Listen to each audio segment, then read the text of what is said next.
9절부터 15절까지 창세기 45장 9절부터 15절까지 말씀을 통해서 진정으로 기뻐해야 할 소식, 진정으로 우리가 전해야 할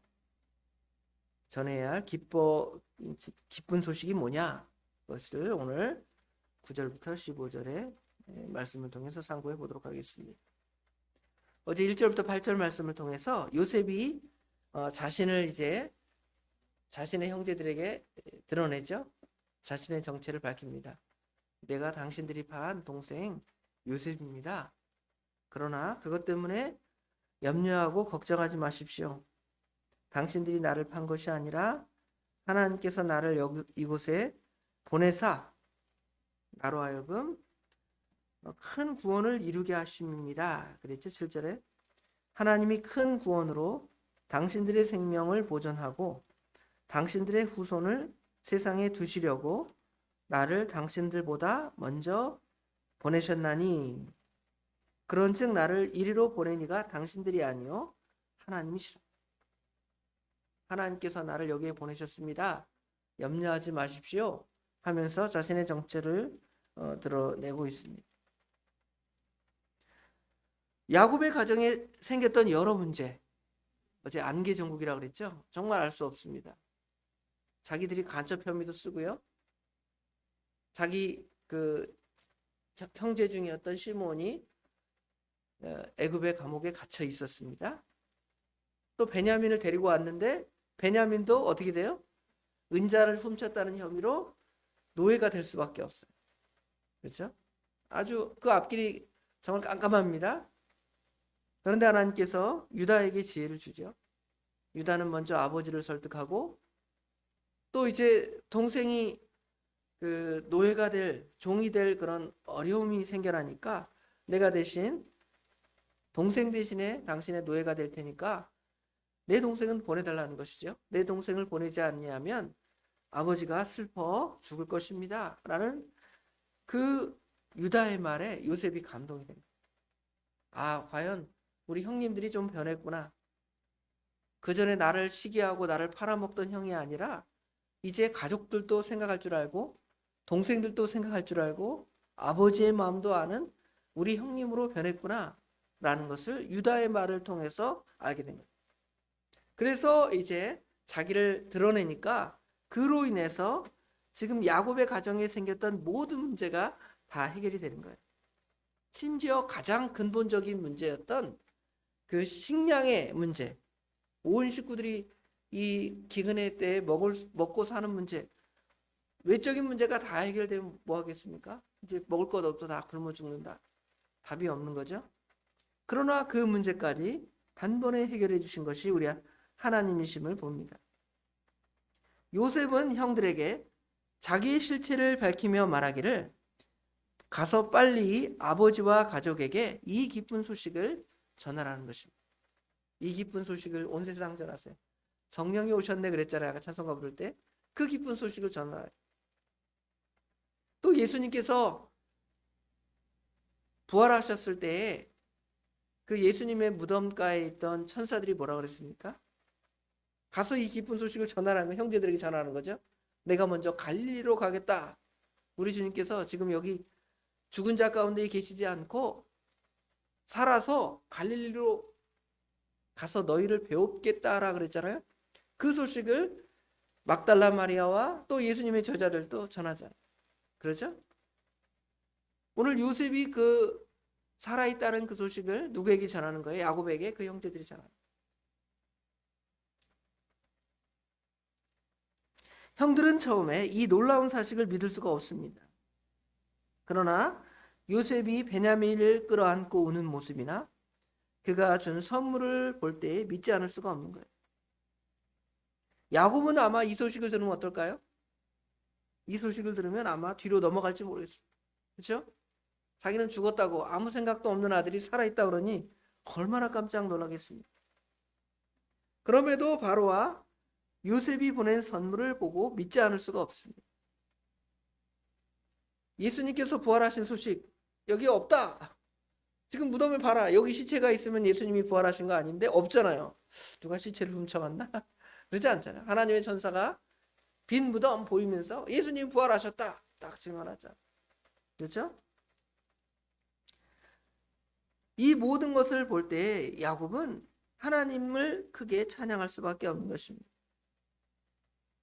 야곱은 사랑하는 아들 요셉을 잃은 후에 하나님을 때때로 원망하고 살았을지 모르겠습니다. 뭐 항상 원망하지는 않았지만 갑자기 아들이 확 생각이 나는 거예요. 없어진 아들 요셉이 생각이 나면 그때마다 의욕이 떨어지는 거예요. 내가 왜 살아야 되나? 하필이면 내가 가장 예뻐하는 아들이 죽다니. 그는 슬피 울며 음부로 내려가겠다는 말을 입에 달고 살았습니다. 베냐민을 데려간다고 할 때도 그랬잖아요.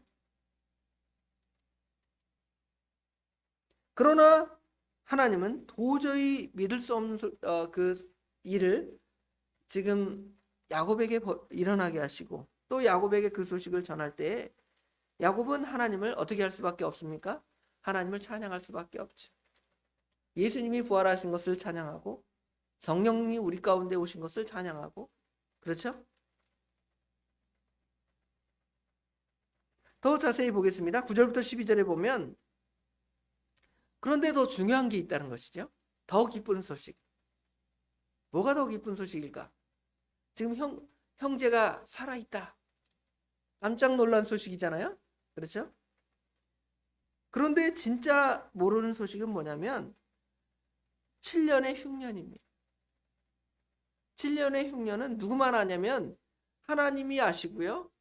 그 다음에 누가 알아요? 요셉만 아는 거예요. 그리고 요셉이 물론 가르쳐 주어서 누가 또 아냐면 애굽의 백성들은 알잖아요. 그런데 야곱과 야곱의 그 아들들, 다른 형제들은 이 흉년이 7년쯤 될 거라고 생각하지 않습니다. 한 1, 2년쯤 고생하면 되겠지. 그리고 곡식이 있는 저 애굽에 가서 곡식을 구하면 우리가 살겠지 하는 생각을 가지고 있을지 모르겠습니다. 그리고 그냥 단순히 생각하기를 누가 살았다? 살아있다? 동생이 살아있다. 다행이다. 우리가 팔아먹고 혹시 죽었을지 모르는데 그 동생이 살아있다니. 그런데 그 동생이 애굽의 총리가 되다니 정도로 생각할지 모르겠습니다. 아직 1, 2년의 기근 때문에 굶어 죽은 사람이 그렇게 많이 등장하지는 않은 것 같아요. 곧 기근이 끝나겠지 그러지만 사실은 9절부터 11절에 집중되어 있는 것이 아버지의 아들 요셉이 애굽의 총리가 되었다는 그것보다 여기 지금 어디에 초점이 맞춰져야 되냐면 아직 흉년이 5해가 있으니 그랬죠. 여기 11절에 보니까 흉년이 아직 다시 5해가 있으니 얼마나 중요한 소식이에요? 앞으로 5년 동안 음식 하나도 없습니다. 먹을 거 없습니다. 굶어 죽게 생겼습니다. 그런데 여기 지금 애굽에 와서 나와 함께 있으면 이 5년 동안 우리 식구들은 하나도 굶어 죽지 않습니다. 이 소식이 사실은 내가 살아있다는 소식보다 그렇죠. 그것보다 훨씬 더 중요한 사실이라는 것을 요셉은 야곱과 그의 형제들에게 아버지인 야곱과 또 지금 요셉의 형제들에게 가르쳐 주는 것입니다. 요셉의 형들이 이 동생이 살아있다는 소식에 너무 초점이 맞춰 있기 때문에 다른 소식은 다 눈에 안 들어올 수 있어요. 예를 들어 우리 주님이 부활하신 사실을 우리가 믿지요. 그런데 예수님이 부활하셨다는 소식에 너무 초점이 맞춰 있으면 그 예수님께서 부활하신 그 진정한 목적을 잊어버릴 수가 있잖아요. 예수님이 왜 부활하셨습니까? 우리의 죄를 담당하시고 우리 죄 때문에 십자가에 못 박혀 죽으셨지만 예수님이 죄가 없으시니까 부활하셨고 그 사실을 믿는 우리도 사실은 예수를 믿은 모든 사람들에게 그 생명의 부활을 주셨다는 그 사실이에요. 그렇죠? 과거에 어떤 놀라운 일이 일어난 것이 무슨 의미가 있겠습니까? 그것이 무엇과 관련이 있어야 돼요? 우리와 관련이 있어야 되죠. 그렇죠? 예수님은 부활하셨는데 우리는 하나님의 심판을 받습니다. 그런 의미가 있습니까? 없습니까? 없잖아요. 그렇죠? 예수님이 부활하심으로 말미암아 우리가 죄와 사망 가운데 있지만 예수를 믿는 우리에게 영원한 생명을 얻게 되었습니다. 이게 중요한 거죠. 성령이 오신 것도 마찬가지예요. 성령이 오셨네. 우리가 찬양을 했잖아요. 성령이 오신 것이 무엇이 중요합니까? 성령이 오시면 내가 방언도 하고 예언도 하고 놀라운 일 하니까 성령이 오신 것이 중요합니까? 성령님께서 오셔서 그런 놀라운 일을 행하신 목적, 방언도 하고 예언도 하고 병도 고치고, 그렇죠? 손만 얹으면 능력이 나타나는 일을 왜 행하십니까? 하나님의 택한 백성들을 이 놀라운 역사를 통하여 하나님을 믿게 하고 예수님을 믿게 하고 그 믿음을 통하여 무엇을 얻게 하는 거예요? 구원을 받게 하는 거잖아요. 예수를 믿고 구원을 받게 하는 게 가장 큰 목적이죠. 가장 기쁜 소식입니다. 여러분이 전도할 때, 교회를 전도할 때 우리 교회로 어떤 사람을 전도합니다. 우리 교회는 크고 예쁩니다. 교인도 많습니다. 이게 중요해요? 물론 교회로 끌어올 때까지는 그 말이 혹시 중요할 수도 있습니다. 그러나 사실은 가장 중요한 것은 와서 예수님을 믿고 하나님을 믿으면 여러분 영원한 죄에서 사망에서 구원받습니다. 이게 중요한 거죠. 그게 기쁜 소식이잖아요. 그렇죠? 지금 야곱에게 중요한 건, 그 다음에 야곱의 가정에게 중요한 것은 그들이 이 기근과 환난 가운데서 멸망당하지 않고 하나님께서 그들을 구원하셨다는 것에 초점이 맞춰져야 되는데, 지금 요셉이 살아서 애굽의 총리가 되었다는 그 사실에 맞춰지면 다른 것들은 또 잊어버릴 수 있어요. 그래서 돌아가서 그냥 거기서 살다가 어떻게 되는 거예요? 팔레스틴 땅에서, 가나안 땅에 살다가 기근이 계속되니까 어떻게 될 수밖에 없어요? 굶어 죽을 수밖에 없잖아요. 그렇죠?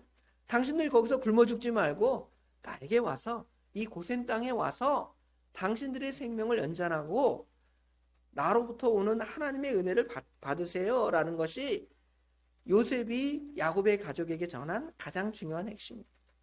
여러분도 전도할 때 그게 가장 큰 핵심인 줄 알고 그렇게 전해야 돼요. 그러지 않으면 다른 것만 보고 전도하다가는 그 놀라운 것 없어지고 사라지면 어떻게 돼요? 사람들이 교회를 떠나, 하나님을 떠나게 되는 것입니다. 요즘에 우리 관심이 무엇이었냐면 날씨가 언제까지 이 뜨거운 날씨가 계속될 것인가, 거기에 초점이 맞춰 있었잖아요. 그렇죠? 지금 하나님께서 시원한 날씨를 주셨는데, 그래서 뉴스나 이런 것들을 보면 거기에 관심이 있습니다.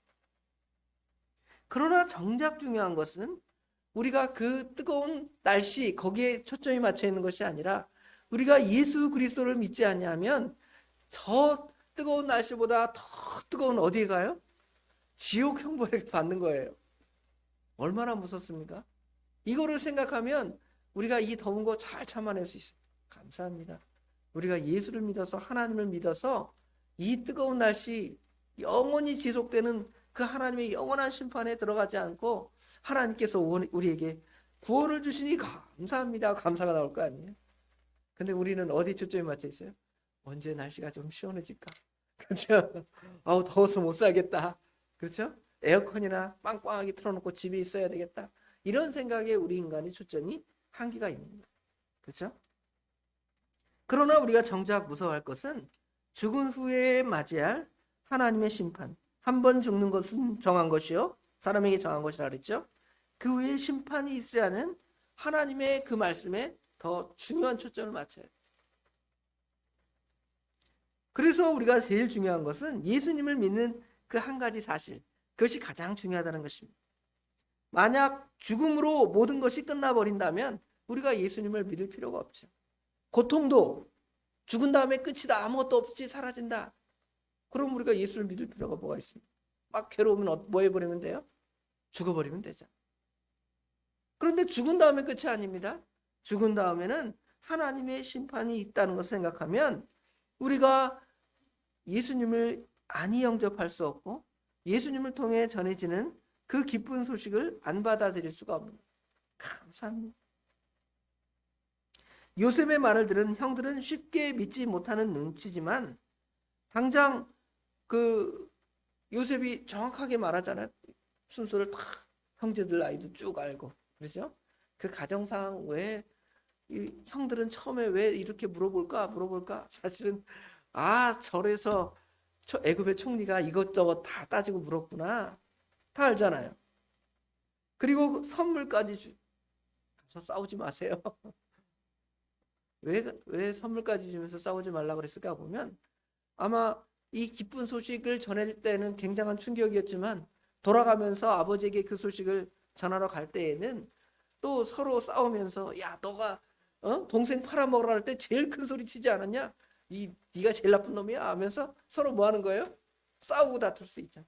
싸우지 말고 가서 제일 중요한 것이 내가 살아있다는 사실과 하나님께서 앞으로 5년 후 동안 계속 이 땅에 기근을 내리게 할 텐데 여기 와서 거하면서 지금 당신들의 생명을 구원하는 것이 가장 중요합니다라는 것을 가르쳐 주는 거예요. 그리고 그들에게 아주 풍성한 선물까지 주면서 보내.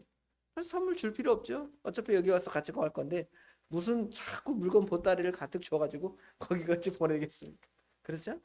그 보낸 이유는 뭐냐면 정말 애굽이 지금 요셉의 말이 사실이라는 것을 그들에게 보여줘야 될 거 아니에요? 아버지가 믿지 않으면 어떻게 하겠어요?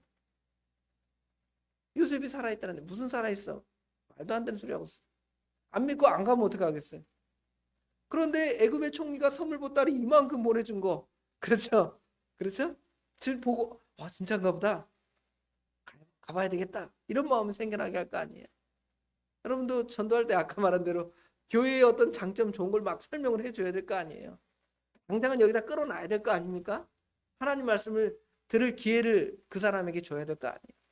그러니까 요셉이 그냥 말만 전해준 것이 아니라 선물까지 팍 주면서 가서 보낸 거예요.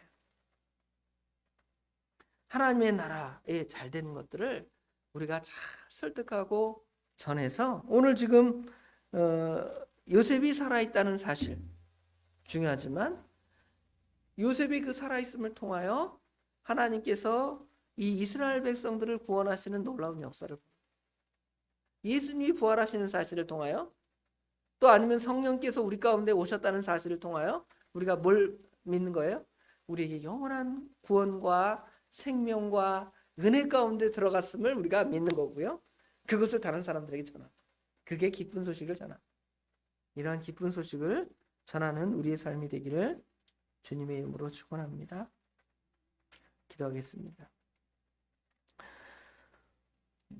우리가 하나님을 모르고 예수님을 모르고 영원히 죄와 사망 가운데 살다가 죽을 수밖에 없는 저희들이었지만 아버지 하나님께서 저희를 사랑하사 독생자 예수님을 보내주시고 그 예수 그리스도의 보배로운 피로 저희를 값주고 사시사 하나님의 놀라운 은혜의 역사를 우리에게 허락하여 주셨사오나 저희들 이 기쁜 소식, 이 하나님께서 우리를 영원한 죄와 사망에서 구원하신 놀라운 사실들을 아버지 하나님 전하는 것보다 우리는 부수적으로 하나님께서 우리에게 주신 부스러기 은혜들을 아버지 하나님 바라보면서 하나님께서 우리에게 주신 그 근본의 것들을 바라보지 못할 때가 더러 있는 저희들의 연약한 모습을 볼 때에 오늘 요셉이 살아있다는 사실 거기에 함몰되어서 정말 하나님께서 이스라엘 백성 야곱의 자손들을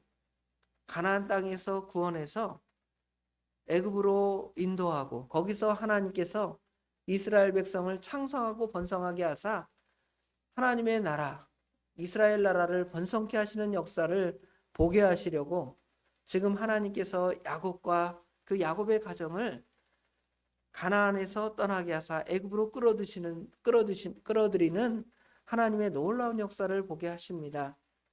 아버지 하나님 저희도 하나님께서 우리에게 행하신 일들을 볼 때에 외적으로 어떻게 단순하게 보여지는 놀라운 일 그거보다는 하나님께서 우리를 죄와 사망에서 구원하시고 하나님께서 우리에게 허락하신 놀라운 은혜와 영원한 복을 주셨다는 그 사실을 우리가 기억하면서 감사하면서 찬양하면서 아버지 하나님 그 소식을 전하고 그 기쁜 소식 가운데 거하며 그 은혜 가운데 살아갈 수 있도록 우리 하나님 인도하여 주시옵소서.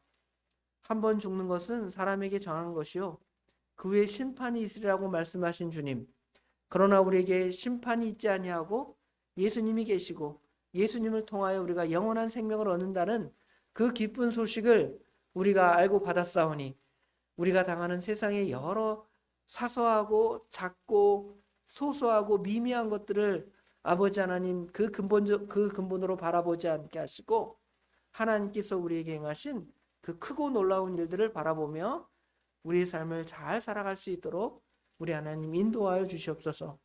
오늘도 그렇게 살아가기를 원합니다. 우리 하나님 도와주시옵소서. 모든 것 주님께 맡깁니다. 우리 주님께서 오늘 하루도 복되게 인도하여 주실 줄 믿사오며 예수님의 이름으로 간절히 기도드리옵나이다. 아멘.